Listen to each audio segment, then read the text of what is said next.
Dental Nachos. Hope you guys are having a good summer day here. It's pretty hot here in Philadelphia, but through the magic of technology, I get to have my friend and great advisor, Reese Harper, with us today. We're going to talk about a couple things. One is, why do dentists retire later than the average American? What is your TT score? And you can win a free Dental Nachos t-shirt or a free Elements t-shirt from Reese. You have to ask the best question. Farrah will let us know. And she is the sole judge of the best question. So drop your questions in the comments while Reese and I are talking. But Reese, thanks for being on with us. Just take a minute here and tell us about what you do in the dentisting world and your regular person world.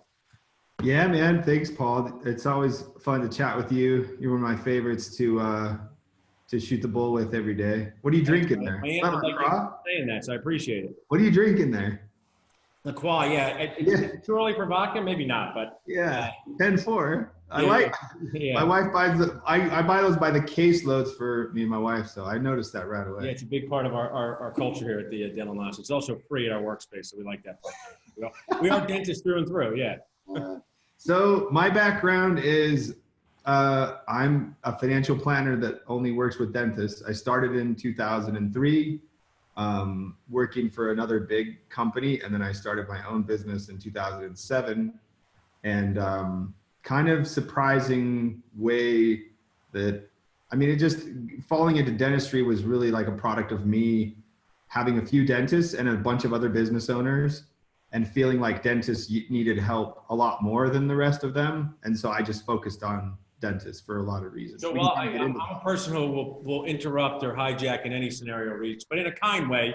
Working with me is like working with a friendly tornado. That's what Farrah likes to say. Yeah. But the reason is I like to just pause because, you know, in this conversation, I don't want to brag, but I'm the only dentist here. So what makes us, like my grandmother used to tell me, so special and unique, that working with dentists is enough, you know, we see this all over the space. A lot of it's cool that we have these dental focused advisors and people. So just in your journey from 2007 to 2003 to 2007, what are some of the characteristics that make dentists unique? Well, one thing is they're like unusually busy, like there are more tornadoes in dentistry than in regular business land. In regular business land, most businesses get to a point to where the founder is not quite in as high of demand. I would say some of the professions like tax and attorneys and doctors, they share similar attributes to dentists, but not quite to the extent that dentists, the busyness is not quite the same. So that's one thing that makes them really unique. It's kind of fascinating, like, and you'll hear this from a lot of vendors, like getting to talk to a dentist is like impossible. Like you just don't, like if you get their phone number and you talk to them, it's lucky. And usually the first thing they'll say is like, how'd you get my phone number? I think that's an important point. And you know me, I like to bring awareness to the whole Nacho group. People who might even be thinking about dental school, is that we don't have a lot of tasks that are delegatable. I don't know if that's a real word, but I'll use it, because in my office when I'm working, there's just so many jobs that only I can do. And that's sometimes where, you know, I see attorneys or accountants or financial planners, two things. A, I think they have more delegatable tasks, but even if they don't, their client is also not sitting next to them at all times. Yeah. You know, that is the other key piece where you have to have this everything's okay face on all the time. Totally, man. So totally. Yeah, so the busyness is real. The second thing is dentist finances are way more complicated than the average business owner. And complicated, it's the way you grade complicated in finance is you grade it by the number of things people have to keep track of. All right. So assets and debts, the number of different debts and the number of different assets is what creates complexity. The second thing that creates complexity is income. So the higher the income, the more the complexity of an individual's finances. And the third thing is their net worth. So the higher someone's net worth, or the higher their assets and the higher their liabilities, also creates complexity. Good way to explain that. A couple of things. We're talking with Reese Harper and Dentist Advisors. Drop any questions in about retirement, Nacho's, Elements Table. Sparrow will award a free t-shirt to the best question. But Reese, that's a really great point. And what I do for the residents here is I will take a day before they go off into the real world, and we'll do, these are the people in your dentisting neighborhood. I'll bring in banks, attorneys, labs.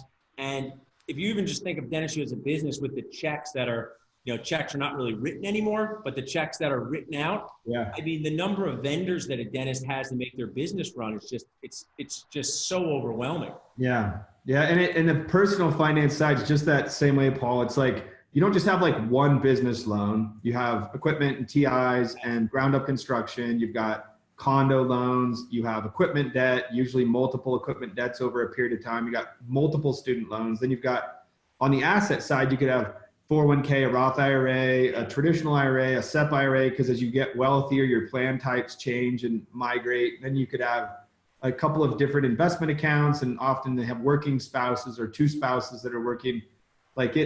The balance sheet is just got a lot more entries, and dentist incomes are higher, their net worths are higher. And so it just creates like this higher grade of complexity than the average person. Most business owners don't have quite as many assets and liabilities to track on average. And then even, especially on the personal side, because business and personal for a dentist is kind of like the same thing.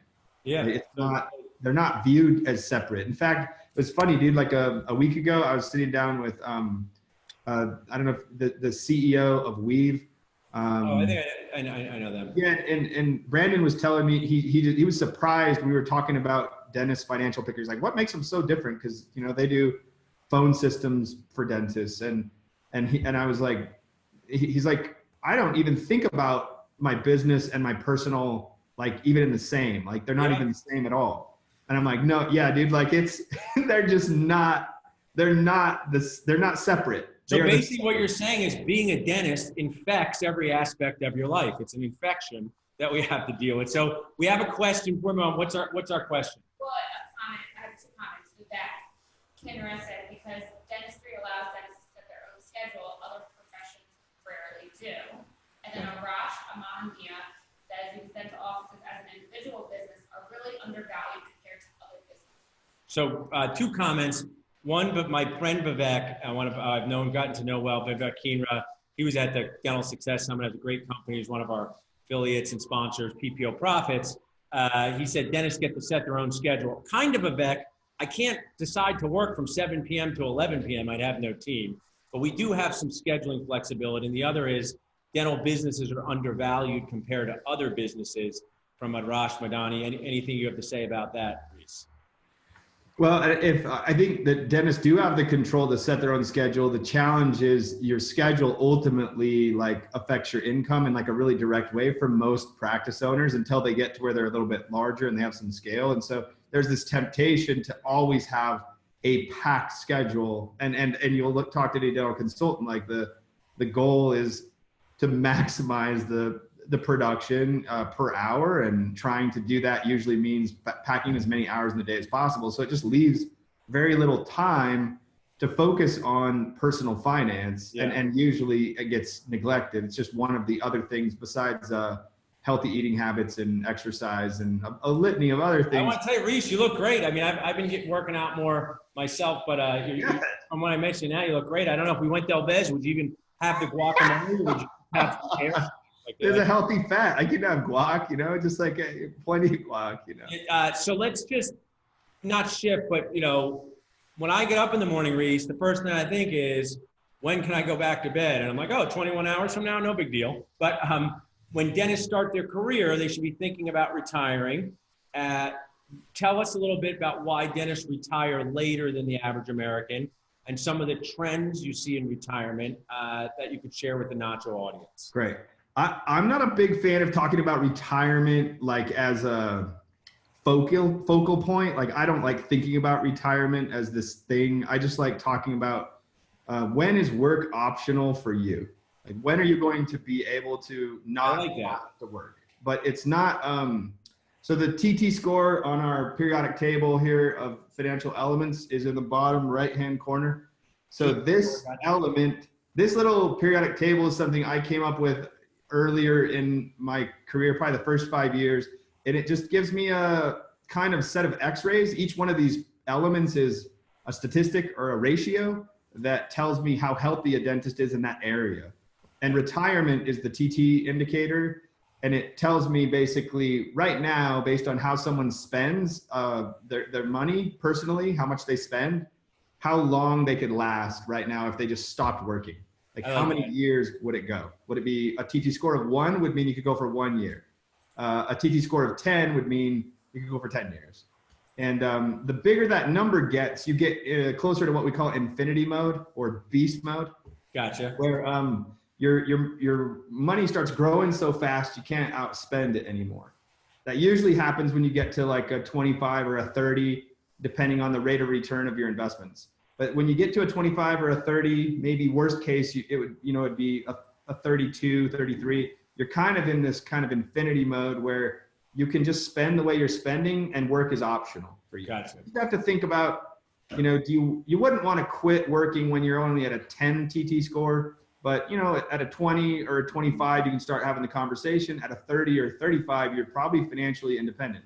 So all that math is that you take all your net worth, everything that you're worth, you just add up all your stuff and subtract all your debt, you get your net worth, and then you divide that by what you spend in 1 year. That's your TT score. And then the math is pretty simple. I just want to look at how healthy someone is for a given age in their career. And really early on, you're going to be like negative TT score because you'll have 500 grand of student loan debt and no assets. So you can't even go a year, right? So I can just sort of toddlerify this for our audience, Reese, because I'm a toddler here. Yeah. We got the TT score is your net worth. Let's say you have $2 million net worth and you spend $200,000 a year, 10-year TT score. Yep. That's now, right. do you have some clients that have a 30 TT score? Yeah, lots. And what are some of their habits that got them there? Whether it's ones they had control over, ones they didn't have control over. And one of the things I say in my lecture, dentists don't like it, but I say, hey, Reese, you were really lucky that your wife made 150 grand a year as an HR director and got 4 weeks of vacation. Who do you say I'm lucky? So I say, you had pretty good timing to marry that person. So I think it's habits, controllable factors, uncontrollable, and timing. Just think of one of your 30-year people. Just tell us a little bit some of their habits. Well, one of the things that they do really good job is they don't they delegate really quickly to really smart people. So they have a really good CPA. They've got a great bookkeeper. Their data is really accurate. They've got a really sharp financial advisor. They don't mess around like trying to save money on like good people. They hire the right office manager. They pay their hygienist well. They go to the right CE courses. Like they spend money in the right areas. And the right areas, in my mind, to spend money are on people and on education and on marketing. And that to me is like a really common trait among really successful people is they're not obsessing over cost reduction. They're not like trying to like research how to save $4 grand on that laser purchase for like 4 days, they just like are focused on the right activities. Now, shout out to the guy that's researching the laser right now. Like, I'm no disrespect, but like 1 hour of production for certain clients that I'm watching, it's amazing what they accomplish in a work day, and they just like to get everything else off their plate. That's a common. Well, I think one of the things that I can share from the dental life cycle, because I'm square in the middle of it, medium-aged dentist being a mad at 41 years old. And even if I took away all the Nacho stuff and stuff I hadn't anticipated happening, and I just drilled down into being a dentist, what young dentists don't realize is you're not going to have all this time. So when you're younger and you're an associate and you're unmarried, you think, okay, I'll spend 6 hours on a Saturday doing this. That gets replaced with family time, exercise time, downtime. Real quick. So many, Barry Polanski, you could tag him, Farrah, because he's been a nice, great mentor, turned me on to this, decision fatigue concept, an article about 3 years ago, and it really changed my life. And one of the things that I share with dentists and you is that going from associate to owner,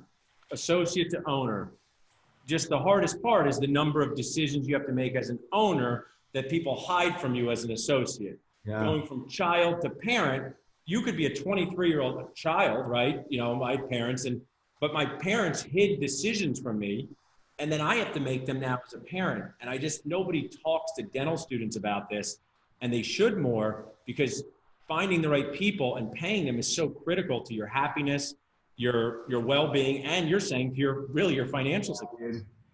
Yeah, it's surprising the decision tree that starts to show up. In my world, I call those like like a simple way of looking at, we call them financial jobs to be done, or financial jobs that you have to complete. I've got a database that I spend probably 30 minutes a day on updating, that just defines the financial jobs that I see that dentists have to complete. And it's like, that's what we're trying to do for our clients, is get the financial jobs done for them, right? Like, an example, let's just say like debt. You've got this job of like, pay off my debt as soon as possible without hurting like my growth. That's what most people's job around debt is. Like, I want to pay it off as soon as I can without hurting my like career trajectory. But to do that, like, you have a bunch of organized jobs. You have to like confirm all the data about each loan, the amount, the rate, the purpose, decide if you should pay that off the next 12 months, or maybe you've got to decide which best like debt reduction plan makes sense for your situation, what to do with the free cash flow once it's paid off, and then determine if you even have enough free cash flow to justify an additional debt reduction or consolidation, or going above and beyond income-based repayment. Or you have you got to monitor the current terms of your loans, the interest rates, the loan amounts. Like, it's like a significantly, there's probably like 30 little jobs in order to get the one big job done.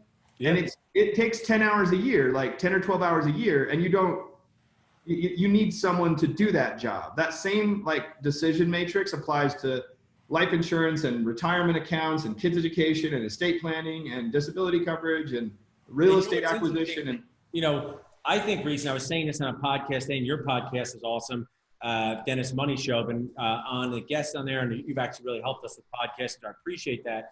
I was just saying, you know, if you said to a dentist, hey, why don't you go make your own crowns for your patients? They would think you were Nacho nuts. The term thrown around my household, usually at me by my wife. But, you know, you'd say, I'm nuts. I won't make my own crowns. That's ridiculous.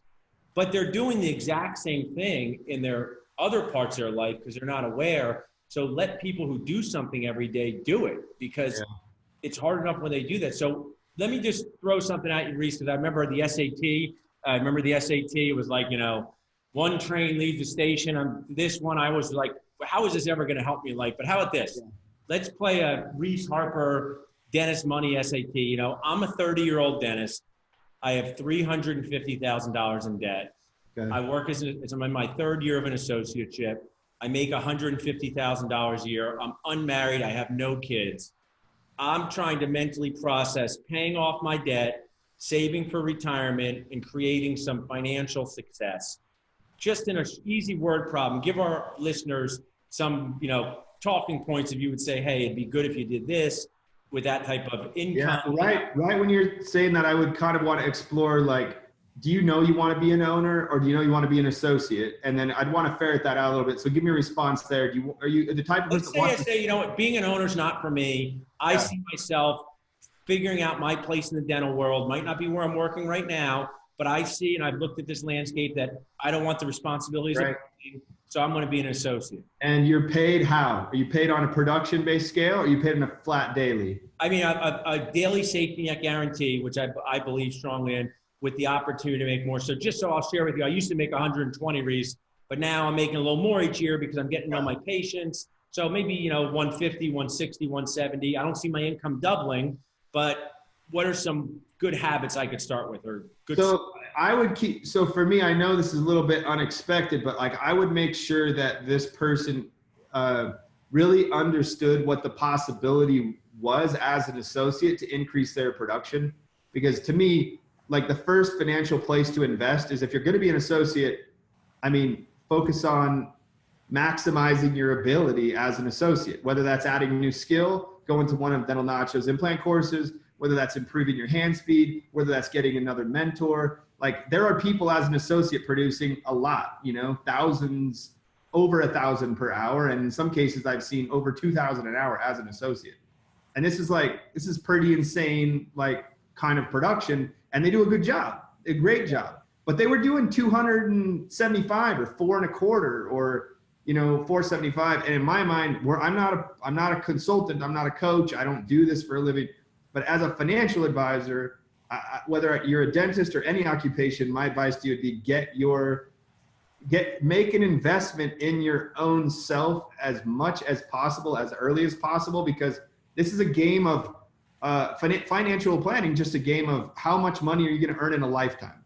And if you work for 30 years and you make 150 grand, then you're only going to make, $4.5 million. But if you can make, 200 grand a year, then you might be at $6 million. If you can make 250 grand a year, you have $7.5 million. Like, no amount of like investment return or tax planning or tax budgeting or trick to the trade is going to make up for $1 million of lifetime earnings that you could have picked up by just increasing your skill set. Well, I'm glad you said that, Reese, because it's not about the dental. I appreciate you mentioning, but I talk to this 3-year out person all the time. And I encourage people to take more C of all types, some to just get out face-to-face, come to the Dental Success Summit, some go to the local one down the street just to meet your dentist. But if we just kind of take this path of taking high-level CE to do more high-level work on the patients that you see, implants, sleep apnea, high-level restorative work, or root canals, I'll just take those 4. To learn that, you might have to invest $5,000 or $10,000.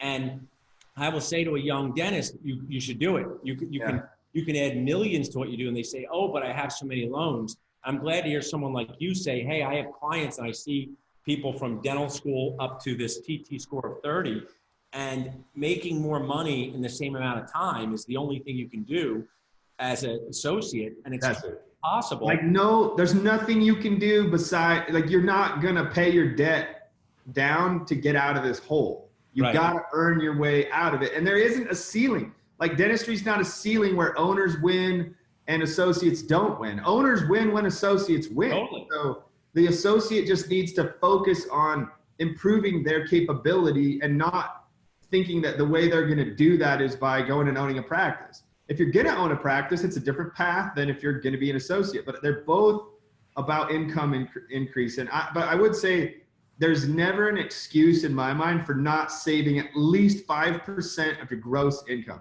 Okay, that's good. So put that in the comments. Save 5% of your gross income. That's minimum. Like at $150 income level, minimum. Never, like the day you graduate, before you pay down your student loans, you should be saving 5% of your income.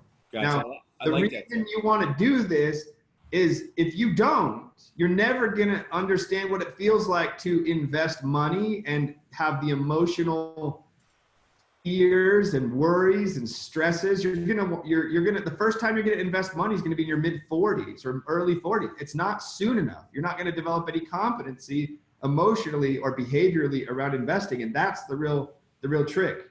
Vanguard says that the real kind of challenge of investor returns is that it's not about the returns the market's giving. The market's offering a 9 or 10% average return in capital markets. But investors are getting like 6.5. They're just getting a substantially lower return than what's available because they're going in and out. They're stressed out. They stop investing for a year, then they start over. They liquidate everything and they go to cash. They pay down a house. They pay off some debt. Then they start investing again. It's just really inconsistent. So rather than saying like a true savings rate should be like 20%, that's a target that's where you should be in a healthy kind of future point. But as a young associate, there's never a reason to not be building some savings habit. That's gonna be like $500 a month, like $600 a month. And I know that sounds crazy. More, but I like that tip, Reese. And we'll wrap up in a couple minutes. We'll talk about Reese Harper of Dentist Advisors, awesome asset to the Nacho community. Recent sponsor, the Dentist Team Boost. Farrah's going to drop in some pictures of your great team there. But what I wanted to point out is in Reese, people will say, dentists and people, very dramatic. Tell me your greatest success and your biggest failure. It's just way too dramatic for me. Tell me things that worked out well in your life and things that didn't work out. So when people say they have no regrets, I'm like, you're a liar, because I spent my entire freshman year of college with the George Clooney Caesar haircut. It was a regret, right? It was a bad look, right? So I say, talk to people and ask a lot of questions of dentists who are older than you or people. it's very difficult to find people who regret or think it didn't work out hiring good people, right? Like your TP scores of 30. Go out there and try to find dentists. There are dentists out there who are young that are spending $10,000, $20,000 a year in CE, and they have debt because they know that's the way to earn out. You know, I could, you know, I can highlight them like an Audrey Sue or a Manny. You can tag them. They're investing in themselves, Reese, as TADs, toddler age dentists, not because they have the money, but because multiple reasons. They want to learn and they see the value. And talk to those people and say, do you regret those CE courses? And Erin Elliott, I think you know Erin, said something really poignant and powerful on Nacho's one. She said, if I could go back in time, I would tell myself, travel for the CE, develop the resources, find the mentors. I wasn't operating from a place of positivity back then. And I just think that's so powerful when somebody says, I would go back and do it different. Doesn't mean they're not successful, but it just means like, hey, that's the whole point of sharing in this community. And I appreciate you echoing that sentiment on both the dental CE and the savings level. Yeah. Yeah, man, I think it's critical. People need to invest in their practice or personal skills first. Then I would focus on building liquidity outside of retirement plans, because you want to have money in these coffers so you can make positive like practice investments. You don't want to be scared to spend money on CE or hire the right front office manager. You know, you want to have some liquidity. So if you pay down your student loan debt right away, you pay down your debt right away, you're not going to be able to invest at the same rate in your own personal development or practice development and in your liquidity. And usually what happens, if I had to pick, there's only 4 assets you can invest in really, Paul. You can invest in your practice and personal self, kind of your personal self will be reflecting the value of your practice. Then you can do liquid assets like bank accounts and regular mutual funds that are not tied up in a retirement plan. Then you can do retirement plans or real estate. Yeah. Those are your options. You can do businesses, including your own, liquid assets, retirement plans, or real estate. And you probably should do it in that order. Like practice and personal first, then liquid assets, then qualified plans like retirement accounts, then real estate. But what usually happens is people graduate, they don't invest in any of those. They just start paying down debt. Right. And then they do real estate second, which should be the 4th thing you should do. Right. Real estate is a highly illiquid, average returning asset. It's not like a practice where you'll get a 50% return in the first 3 years. A real estate is like a stated return rate of a cap rate between 7 and 9% per year. And it's very liquid. Like money that goes in there doesn't come out. And especially if it's in your own house, it's like even worse. I totally agree with you. You're giving us so many great tips, Reese. And I know you're just such a open and helpful guy. But before we go, I want to tell you, how would people, if they want to work with you or learn more what you do, I've connected many Nachos to you. How do they reach out to dentist advisors to just figure out their next step, whether they're a student, associate, bad, mad, tag? Yeah, I would say join our Facebook group, which is Dentist Advisors, the Dentist Advisors Facebook group. I think it's called Dentist Advisors Discussion. Farrell dropped that in the comments along with your website. And you might be coming out to see us in Philly in September. That would be great for our next event. I appreciate all that you do, Reese. I really value us chatting, and I always enjoy it. So until next time, Farrell will pick the winners of the shirts, but enjoy your time out there. Get back to hard-nosed financial planning there. You have a pencil and like one of those hats that you put on next? Yeah, right. Yes, exactly. Going. Okay. See ya. Knock off at 5 o'clock, but thanks, Reese. Have a good rest of the day. See you, Nachos. Nacho crew.